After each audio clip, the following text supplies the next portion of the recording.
इस वजह से कि शेयर की प्राइस गिर रही है। तो इस लेक्चर के लिए बस इतना ही। अब मिलते हैं नेक्स्ट लेक्चर में। नमस्कार दोस्तों, मैं नीरज जोशी स्वागत करता हूं आपका हमारे स्टॉक मार्केट इन्वेस्टिंग कोर्स के नेक्स्ट लेक्चर में। अभी तक के लेक्चर में हमने सिर्फ इक्विटी इन्वेस्टिंग के बारे में ही सीखा था, लेकिन अगर आप अपने पोर्टफोलियो को डाइवर्सिफाई करना चाहते हैं तो हमने आपको बताया है कि कंपनीज के पास दो तरीके की कैपिटल होती है।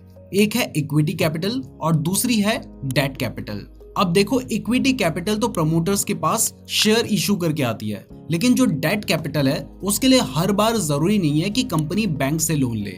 कंपनी चाहे तो डायरेक्टली पब्लिक से भी लोन ले सकती है, और जब कंपनी डायरेक्टली पब्लिक से लोन लेती है तो उसके लिए कंपनी बॉन्ड्स इशू करती है।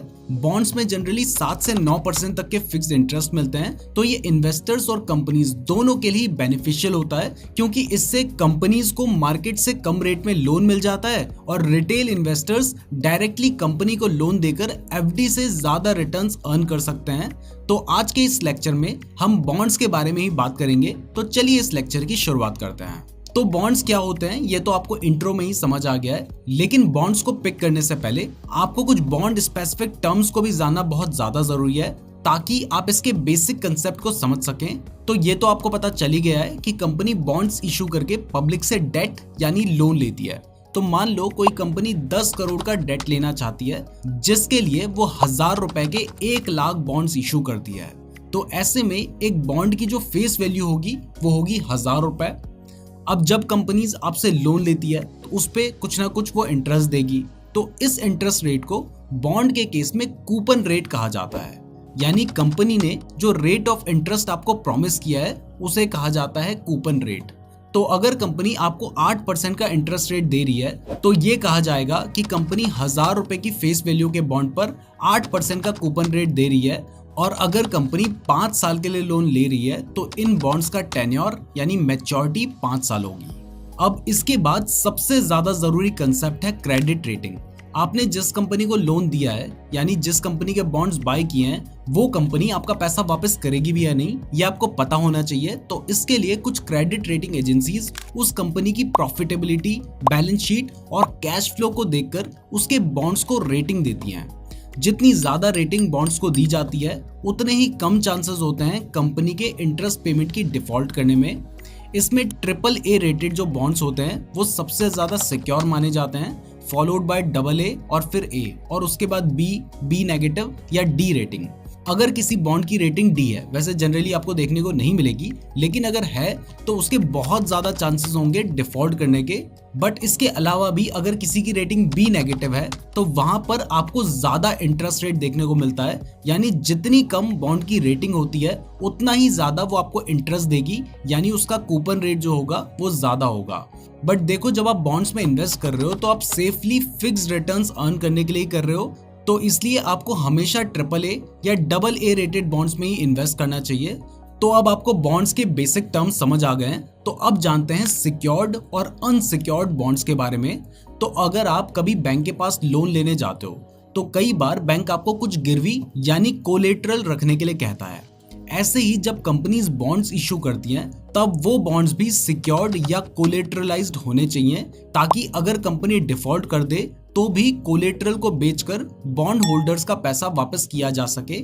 यानी सिक्योर्ड बॉन्ड्स वो होते हैं जिनके पीछे एक कोलेटरल रखा होता है, और अनसिक्योर्ड बॉन्ड्स वो होते हैं जिनके पीछे कोई कोलेटरल नहीं रखा होता।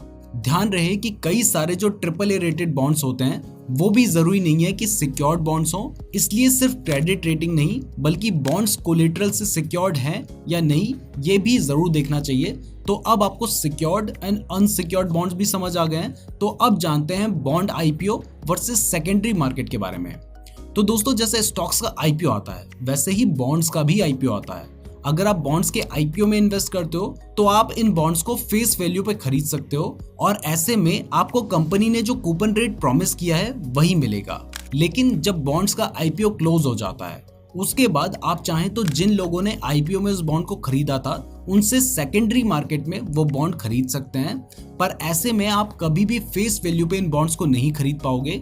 इस टाइम पर या तो आपको वो बॉन्ड फेस वैल्यू से कम प्राइस में मिलेगा या फिर ज्यादा में मिलेगा, और तब आपके जो रिटर्न्स हैं वो कूपन रेट से ज्यादा या कम हो सकते हैं।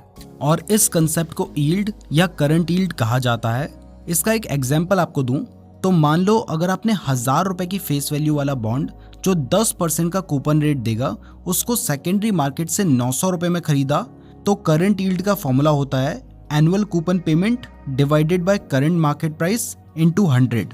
तो यहाँ पर जो हमारा एनुअल कूपन पेमेंट होगा वो होगा फेस वैल्यू का 10%, यानी 1000 रुपए फेस वैल्यू है तो उसका 10% 100 रुपए है, डिवाइडेड बाय जितने में आपने बॉन्ड बाय किया यानी 900 रुपए, और क्योंकि ये आपको परसेंट की टर्म्स में चाहिए इसलिए मल्टीप्लाई बाय 100। तो इस केस में हमारा करंट यील्ड निकल कर आता है 11.11%। अब ऐसे ही मान लो अगर आपने 1000 रुपए की फेस वैल्यू वाला बॉन्ड जो कि 10% का कूपन रेट देगा उसे सेकेंडरी मार्केट से 1100 रुपए में खरीदा, तो इस केस में आपका करंट यील्ड क्या होगा वो हम आपको सेबी के यील्ड कैलकुलेटर से कैलकुलेट करके दिखाते हैं। वैसे आप इसको फॉर्मूला से भी कैलकुलेट कर सकते हैं। तो यहाँ पर सबसे पहले हमें करंट प्राइस डालनी है जो कि 1100 रुपए है, यानी जितने में हमने बॉन्ड बाय किया है। उसके बाद यहाँ पे आपको पार वैल्यू दिखाई दे रही है, पार वैल्यू और फेस वैल्यू सेम ही होती है जो कि हमारे केस में 1000 रुपए है। अब इसके बाद यहाँ पर आपको कूपन पेमेंट निकालने की जरूरत नहीं है, यहाँ पर आपको डायरेक्टली कूपन रेट डालना होगा जो कि हमारे केस में 10% है। अब इसके साथ ही अगर आप यील्ड टू मैच्योरिटी भी कैलकुलेट करना चाहते हैं जो बताता है कि अगर आप मैच्योरिटी तक उस बॉन्ड को होल्ड करेंगे तो आपको कितने परसेंट के एनुअल रिटर्न्स मिल सकते हैं, तो इसके लिए उस बॉन्ड को मैच्योर होने के लिए जितने साल बचे हैं आपको वो टाइम पीरियड भी यहाँ पे डालना होगा। इसको एग्जाम्पल के लिए 5 साल मान लेते हैं, तो इस केस में आपका करंट यील्ड 9.09% होगा और यील्ड टू मैच्योरिटी 7.5% का होगा। यानी अगर आपने फेस वैल्यू से कम में बॉन्ड खरीदा तो आपका करंट यील्ड और यील्ड टू मैच्योरिटी ज्यादा होगा, और अगर ज्यादा में बॉन्ड खरीदा तो आपका करंट यील्ड और यील्ड टू मैच्योरिटी कम होगा। इसके बाद अगर टाइप्स ऑफ बॉन्ड की बात करें तो बॉन्ड्स को ब्रॉडली 2 टाइप्स में डिवाइड किया जा सकता है। एक है जीसेक यानी गवर्नमेंट सिक्योरिटीज और दूसरे हैं कॉर्पोरेट बॉन्ड्स। तो गवर्नमेंट बॉन्ड्स के नाम से ही आपको समझ आ गया होगा कि ये बॉन्ड्स गवर्नमेंट इशू करती है। तो इसमें एक तो सेंट्रल गवर्नमेंट के बॉन्ड्स हो सकते हैं, दूसरे एसडीएल यानी स्टेट डेवलपमेंट लोन्स हो सकते हैं, और इसके अलावा पीएसयू यानी पब्लिक सेक्टर अंडरटेकिंग के बॉन्ड्स भी हो सकते हैं। इसमें जो सेंट्रल गवर्नमेंट के बॉन्ड्स और एसडीएल हैं वो सबसे ज्यादा सिक्योर्ड होते हैं क्योंकि इनमें सॉवरेन गारंटी होती है। आप इन्हें एफडी जितने ही सिक्योर समझ सकते हैं क्योंकि आप ये मानकर चल सकते हैं कि गवर्नमेंट कभी अपने लोन्स पर डिफॉल्ट नहीं करेगी। अगर गवर्नमेंट अपने लोन्स पर डिफॉल्ट करेगी तो पूरी इकोनॉमी ही खत्म हो जाएगी, इसलिए जो गवर्नमेंट बॉन्ड्स होते हैं वो सबसे ज्यादा सिक्योर होते हैं। इसके बाद जो पीएसयू बॉन्ड्स हैं वो उससे थोड़ा कम सिक्योर होते हैं, लेकिन फिर भी गवर्नमेंट बैक्ड कंपनी होने के कारण उन्हें भी बहुत ज्यादा सिक्योर्ड माना जाता है। और जो हमारे सेकंड टाइप के बॉन्ड्स हैं वो होते हैं कॉर्पोरेट बॉन्ड्स, यानी वो बॉन्ड्स जो प्राइवेट कंपनीज इशू करती हैं। ये गवर्नमेंट बॉन्ड्स जितने सिक्योर तो नहीं होते हैं क्योंकि इन्हें प्राइवेट कंपनीज इशू कर रही हैं, तो इनमें आपको क्रेडिट रेटिंग्स और सिक्योरिटी देखकर ही इन्वेस्ट करना चाहिए। तो अब आपको बॉन्ड्स के टाइप समझ आ गए हैं, तो अब इससे रिलेटेड रिस्क के बारे में भी बात कर लेते हैं। तो बॉन्ड्स में प्राइमरीली 3 तरीके के रिस्क होते हैं। इसमें सबसे पहला है क्रेडिट रिस्क। अगर कोई कंपनी अपनी डेट ऑब्लिगेशंस की पेमेंट में डिफॉल्ट कर देती है और वो अपने आप को बैंकरप्ट डिक्लेयर कर देती है, तो ऐसे केस में हो सकता है कि जो बॉन्ड होल्डर्स हैं उनको अपना प्रिंसिपल भी वापस ना मिले। इसे ही क्रेडिट रिस्क कहा जाता है, और इसलिए हमने आपको कहा है कि हमेशा उन कंपनीज का बॉन्ड लीजिए जिनका बॉन्ड AAA रेटेड हो और जिनकी बैलेंस शीट स्ट्रांग हो। इसके बाद सेकंड है इंटरेस्ट रेट रिस्क। आपको पता ही है कि आरबीआई इन्फ्लेशन को कंट्रोल करने के लिए अभी एग्रेसिव रेट हाइक कर रही है, तो इससे पुराने बॉन्ड्स जो कम इंटरेस्ट रेट पे इशू हुए थे उनकी बॉन्ड प्राइसेस घट जाती है ताकि उनका यील्ड टू मैच्योरिटी बढ़ सके। इसे हम इंटरेस्ट रेट रिस्क कहते हैं। मान लो एक कंपनी ने पिछले साल 8% के रेट में बॉन्ड इशू किया। अब क्योंकि उस टाइम इंटरेस्ट रेट कम था इसलिए उसने आपको भी कम इंटरेस्ट रेट दिया, लेकिन अब जब इंटरेस्ट रेट बढ़ गए हैं तो लोग वो बॉन्ड्स क्यों खरीदेंगे। तो ऐसे में अगर कोई अपना बॉन्ड मार्केट में सेल करना चाहता है तो उसे अपने बॉन्ड को फेस वैल्यू से कम में बेचना पड़ेगा ताकि उस बॉन्ड का यील्ड टू मैच्योरिटी ज्यादा हो सके और बायर्स उस बॉन्ड की तरफ अट्रैक्ट हों।